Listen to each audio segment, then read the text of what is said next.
And let me just make sure that anyone who wants to come can visit us while we are live. It says upcoming Creative Swords, but everyone should be able to see us. I'll drop it in here.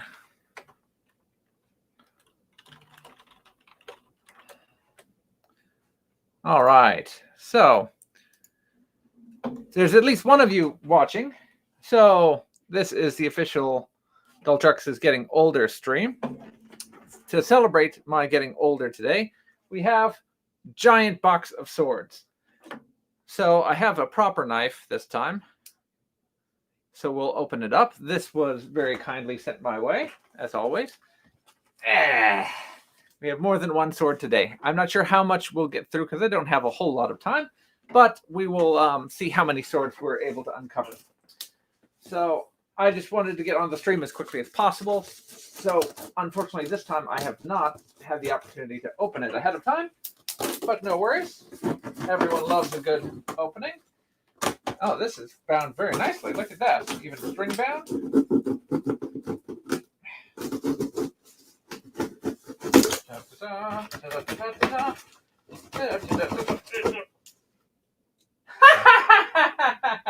So, my knife is so old that the bolt has unscrewed here, and the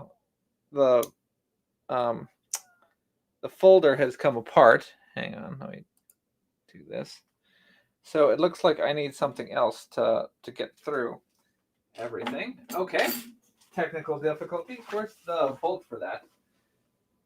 I don't even see where. Oh, here it came out.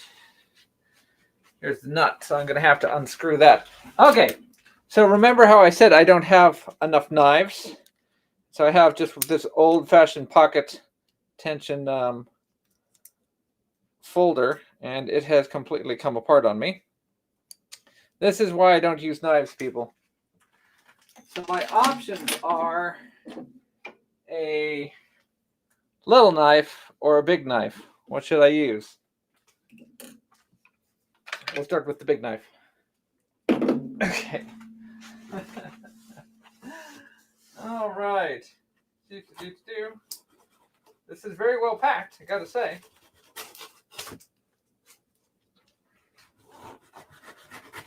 Okay. There we go.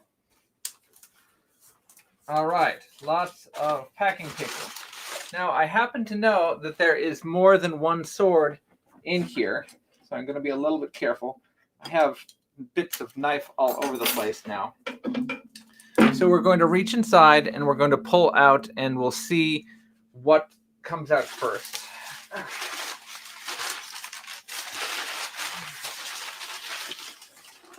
All right. Very first thing out is a katana. And it's a handsome looking katana. So where are my Japanese boys that can tell me what type of katana this is? I think I know which one it is, but it's rather nice looking. Got a nice shiny saya. Kind of velvety Ito. We'll free it up. Slides out pretty easily, and got a very familiar type of looking blade. That's kind of interesting looking. Can I even see a hamon on there? Not sure that it even has a hamon on there. This may be monosteel. It's got kind of interesting looking pattern on it. I'll have to go and double check it in the light. But this is an old Hanwei blade. It's reasonably light. I want to say that this is the practical, but I don't specialize in Hanwei blades. It seems perfectly cromulent. It's got a kind of big Kisaki on it. And it'll probably be a perfectly usable cutter. Okay. Nice little katana to start off the day. Always nice when you have a good a good two-handed sword. Start the day off. Next up. Okay. Let's see what's next. All right. Now this, I think, is going to be, quote unquote, more in my wheelhouse.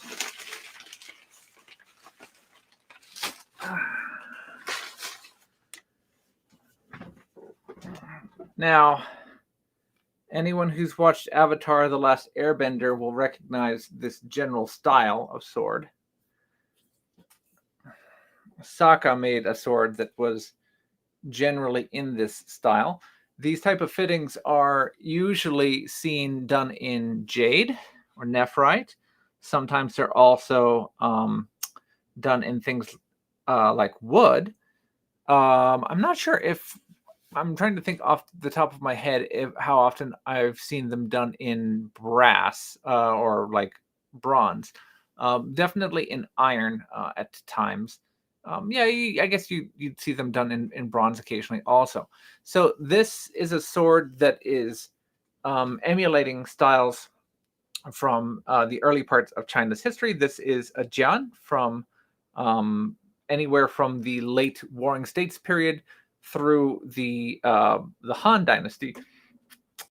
This is by Iron Tiger Forge, if memory serves correctly. It's the first time I've seen any of their swords, so we'll pull it out. And this is an 8-sided jian. Just like again, LK Chen is most famous for reproducing swords of this type. I'll tell you right now that this does not feel in the hand like a sword that you would want to have at your side for doing combat with. There are examples from the Han Dynasty that are beefier, that are much more brutish, that have a lot more authority than some of the examples that LK Chen uses. So LK Chen has selected specific examples of antiques that he wants to reproduce, and they tend to be more nimble, more gracile, better at fencing than some of the other antiques that survive. If LK Chen picks from the more maneuverable, let's say he picks from the 85th percentile, this is going to be from like the bottom 5 percentile, and maybe not even that. It may actually be outside of the range of what is represented in the actual historical examples. This is a very thick, very heavy sword, and I suspect that a lot of that has to do with how big the fittings are. So even though it's a relatively short sword, it's probably maybe 60 centimeters in blade length, it's got a really long hilt and incredibly thick. Like this pommel here is probably twice as big as it needs to be, and probably just solid metal, which is not what you would see on an original. And as a result, it just feels really clunky in the hand. But it looks kind of pretty. So this is a really nice example of something that you would like, just as far as looks are concerned, just if you just wanted to have something for display, like up on a wall, it looks really pretty. I might want to have this, up in my office or something like that. So really cute example of a gem from Iron Tiger Forge. Okay. Next up.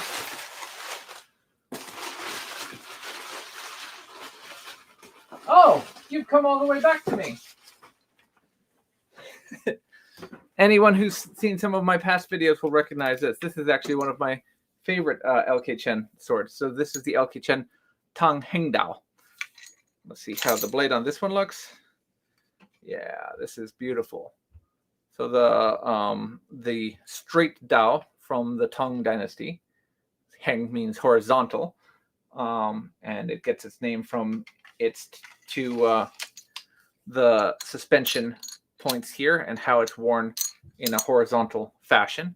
Really cool blend of both Chinese and Central Asian designs meeting during the golden age of the Tang Empire, the Tang Dynasty, when China was at a high point and a lot of trade was going on across the entire continent.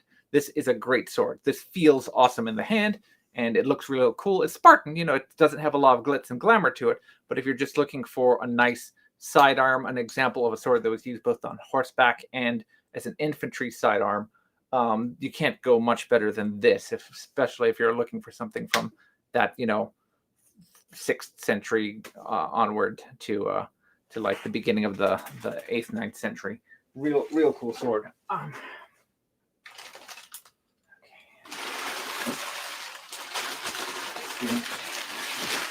Now, here is an example of a sword I have not had the opportunity to take a look at before. So, this is another Tang era sword from LK Chen. And this is a model that has been retired. So the sword that LK Chen now makes that has been replaced by this is the Palatial Tang Dao. But this is the preceding one, and I believe it was called the I just had it a second ago. It's not the Horizon, it's the it'll come back to me. But it's a type of straight Hang Dao from the Tang Dynasty. Not the border. Oh my goodness, it's just escaped me. This is what getting old will do to your brain, guys. Frontier Tang Dao. That's what it's called, the Frontier Tang Dao.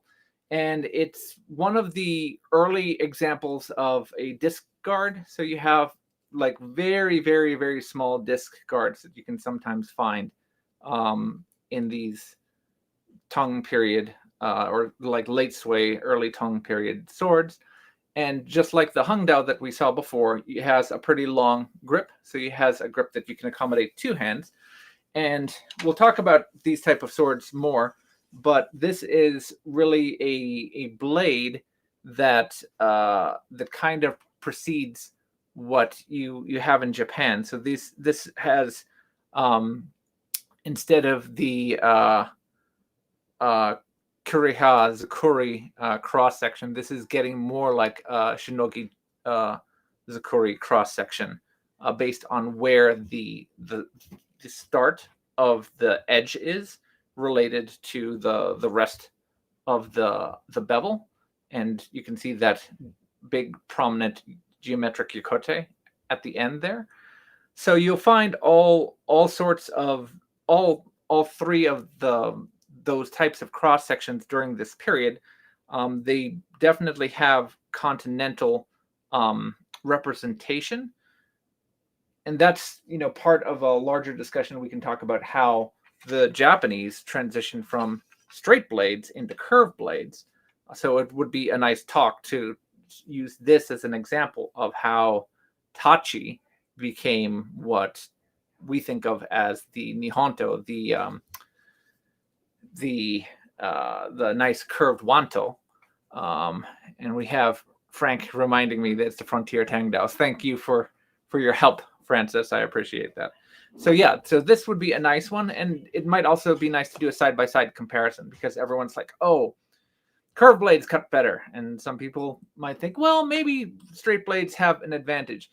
If we have this and I have a katana or 2, this is basically going to be the length of a katana or a tachi, then you can do a side-by-side, and we'll see which cuts better, since these basically have the same cross-section. This is a cross-section just like a Japanese sword. The only difference is one's going to be straight, one's going to be curved. What difference will that make, if any? Stay tuned to find out. So, next up.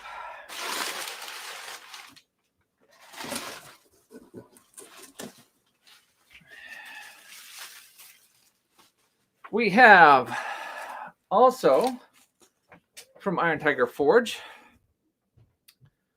a Yanama Dao, or Yanling Dao, depending on your preference of terminology. It looks like it has a jade belt loop here. This looks like a white jade nephrite loop. So that's kind of cool. I think that's neat. I'm not sure about this braiding that they've settled on here. That's kind of a little funny.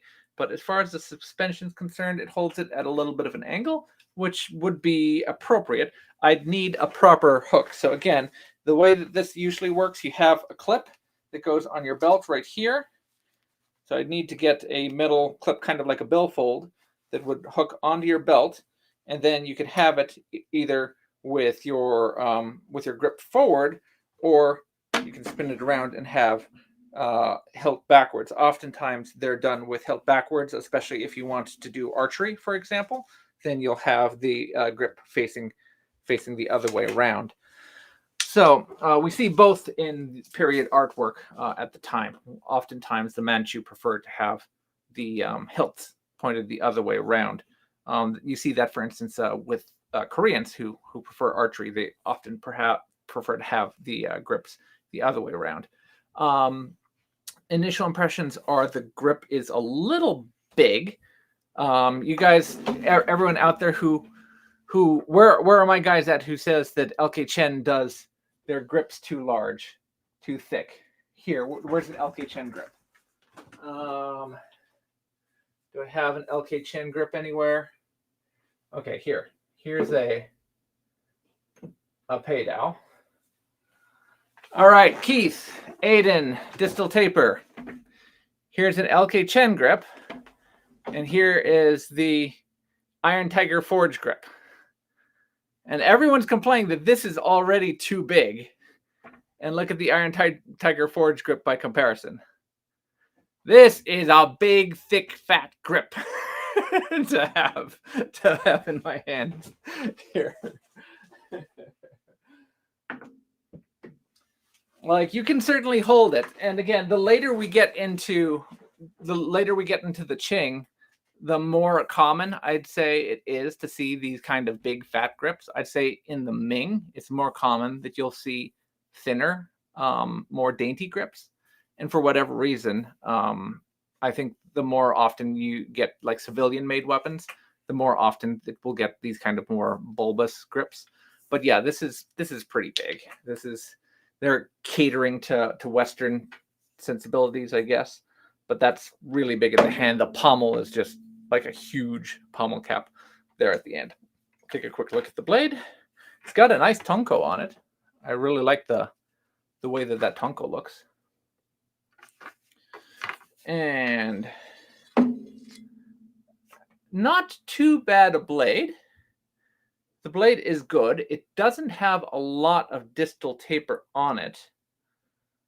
The blade starts pretty thick and it stays pretty thick.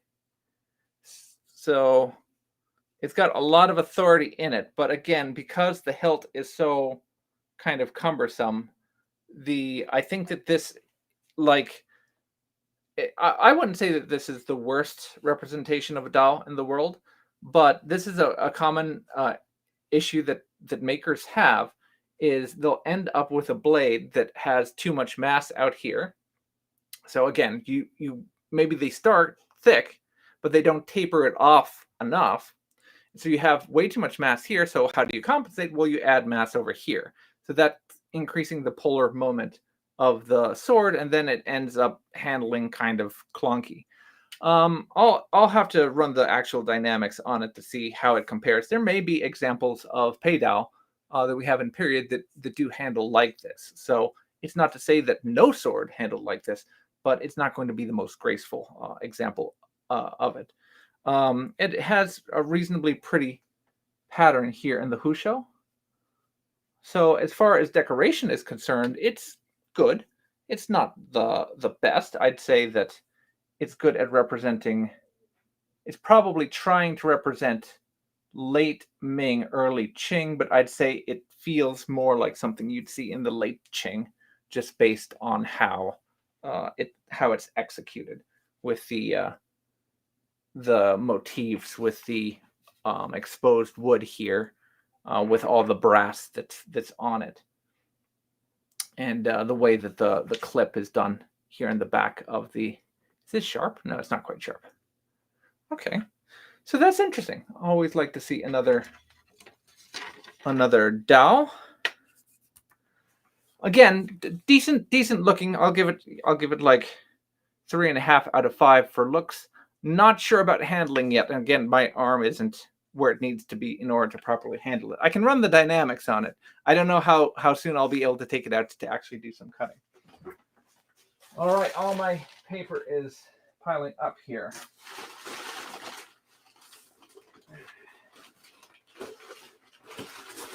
We've got 3 more. Let's see if we have time to do 3 more.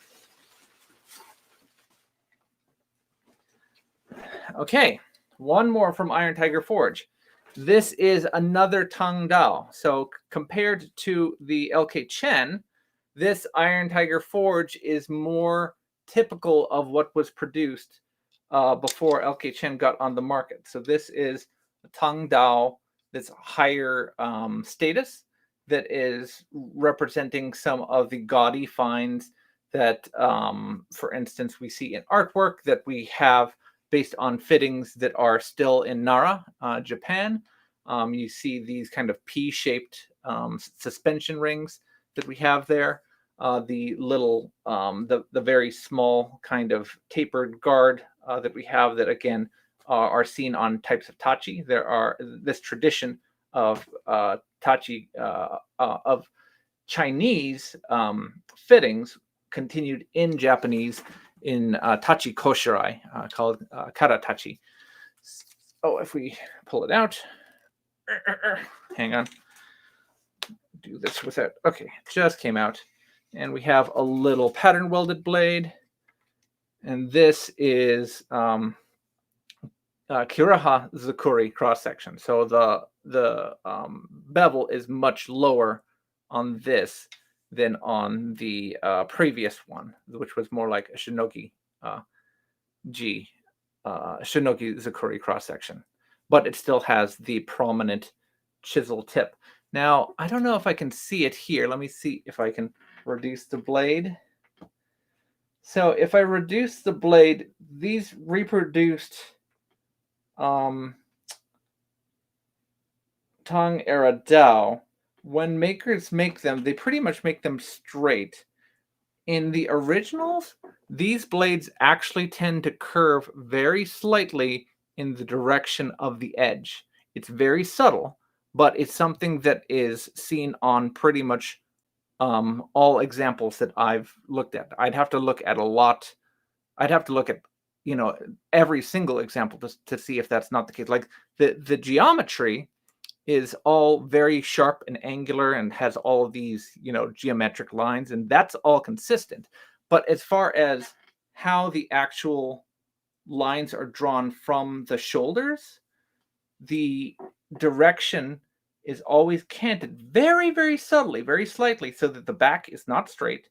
The back curves, and the edge even curves very slightly, so that it has a bit of a recurve towards the edge of the blade. You'd have to have a ruler against it in order to be able to tell it. But modern makers basically always miss that on these types of sword. And of course, it's not present in this one. But I wouldn't necessarily expect it at the price point that these swords are in at. So once again, interesting showing from Iron Tiger Forge. This one feels okay. I like that it has the little lanyard loop here through the pin. This is something that you see on Central Asian swords. So if I have my, hang on, we don't have the Sui Dao, but the Sui Dao featured that, and you can see even here on the Mongol Dao, we have the same thing where we have a pin that goes all the way through the grip, in this case all the way back through the pommel cap, with a lanyard attached. And we can see that on this Dao and even further back. And it's characteristic on, it's a feature that once you're looking for it, you'll see it on Central Asian influence. So swords of the steppe, nomadic swords, etc. You'll see it on swords that are all the way in Eastern Europe, and Hungarian swords, and Byzantine abutting swords. Anywhere that the swords of the nomads influence, you'll see this little itty-bitty connector and a hinge attached to help a lanyard be put in place. All right.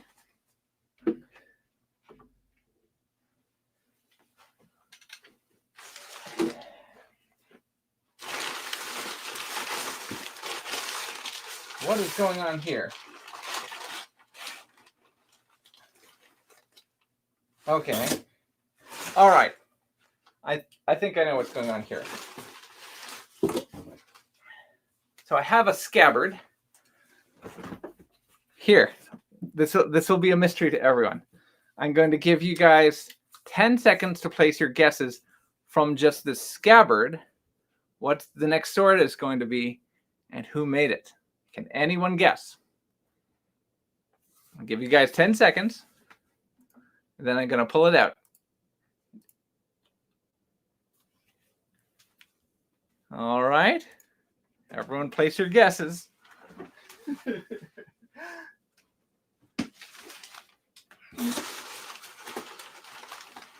All right.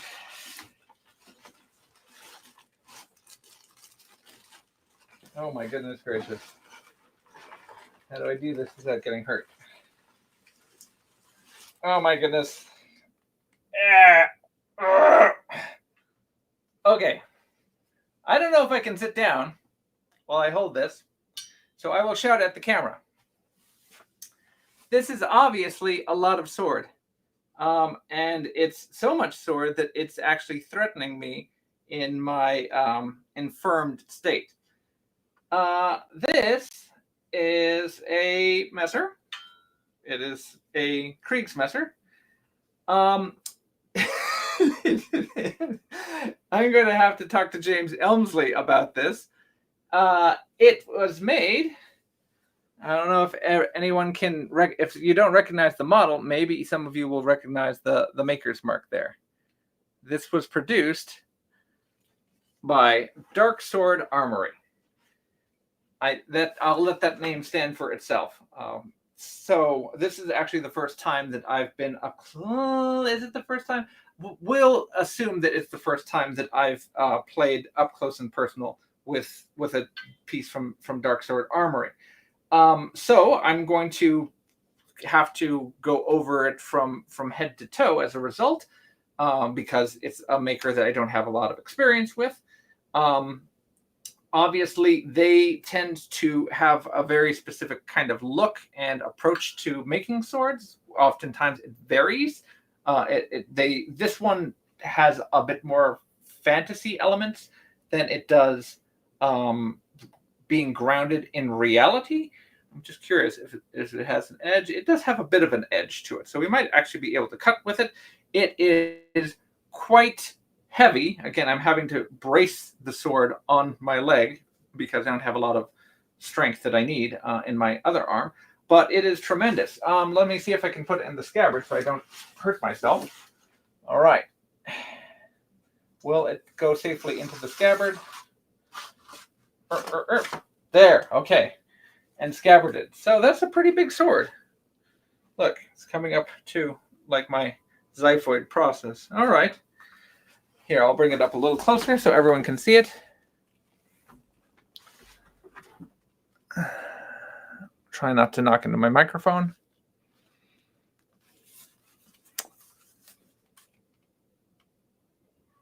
They definitely had an interesting idea when they were coming up with some of the form language for this particular messer, that's for sure.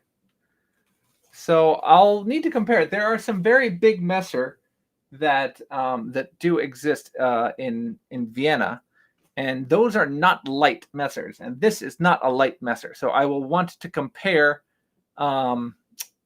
The two. Duzzy says DSA did a fantastic run in the mid 2010s. Beautiful single bevel, distal taper, really clean hilts. They went back to crowbars. Then they went back to crowbars with secondary bevels.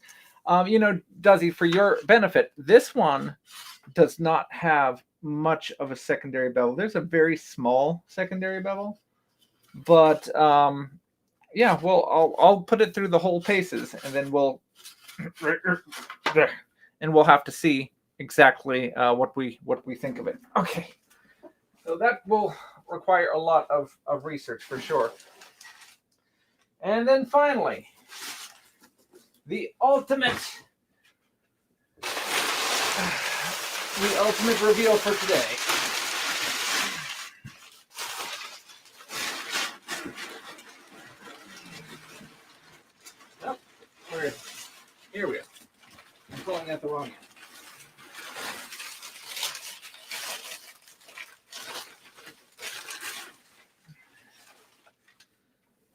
Look at how pretty this is.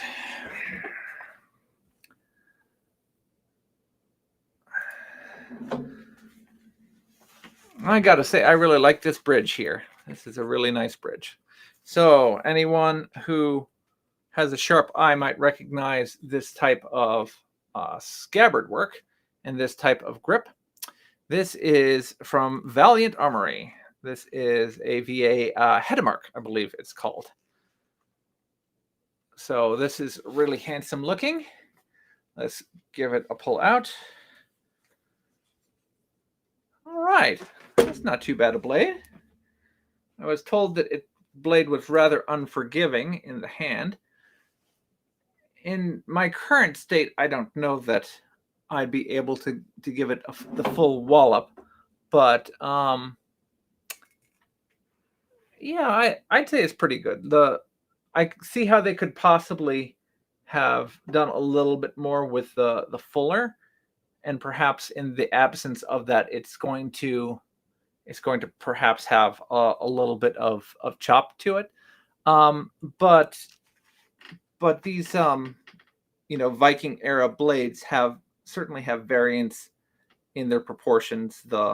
If you wanted to get into the gaming typology, there is a lot of variety in the shape of the blades, the profile of the blades, the taper, the length, the amount of fuller, how long the fullers are, how narrow the fullers are.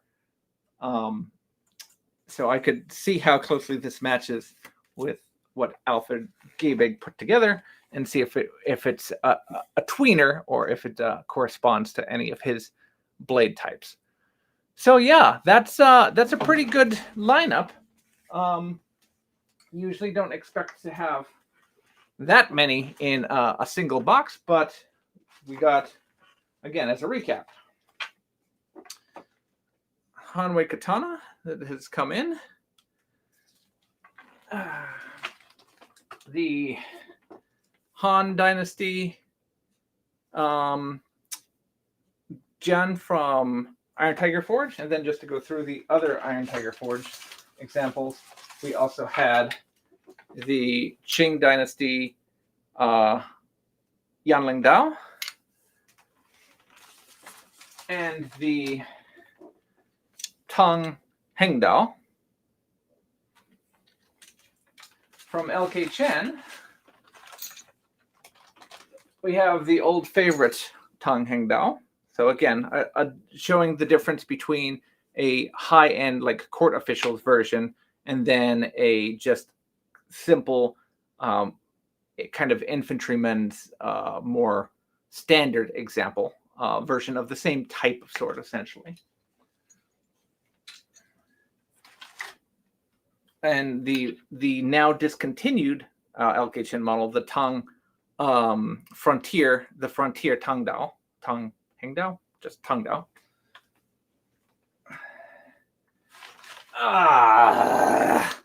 The very large DSA Kriegsmeter. And finally, the Valiant Armory Headsmark. Viking sword, we'll call it. Is it a single piece pommel on the VA? It is not. I don't know if you can see, if we get closer to it, it appears to be done in the traditional way where it's a two-piece. I mean, the upper guard and the pommel are two pieces, but the three lobes are a single piece. I'm not sure what you're asking.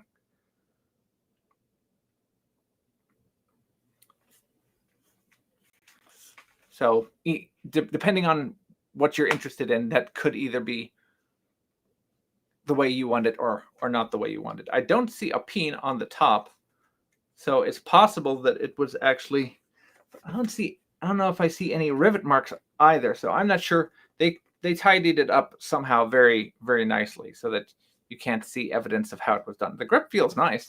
I do like how the grip feels in the hand. And it accommodates my big hands pretty well. So no complaints there at all. So I just need to get healthier, and then I'll be able to do this. And we have managed to cover all that with plenty of time to spare. So if you are listening to this still, please make sure you go and watch Gabriella's stream over on Rapier's Delight. He's going to have Peter Johnson talking on his stream in about 15 minutes. So all of you make sure that you catch that, and I wish the rest of you a great rest of your Sunday. I have to clean up, so I'll be doing that and hopefully catching some of Rapier and Peter over on their channel. So I hope everyone had a good time. We'll catch you again later with some more swords. Take care. Bye, guys.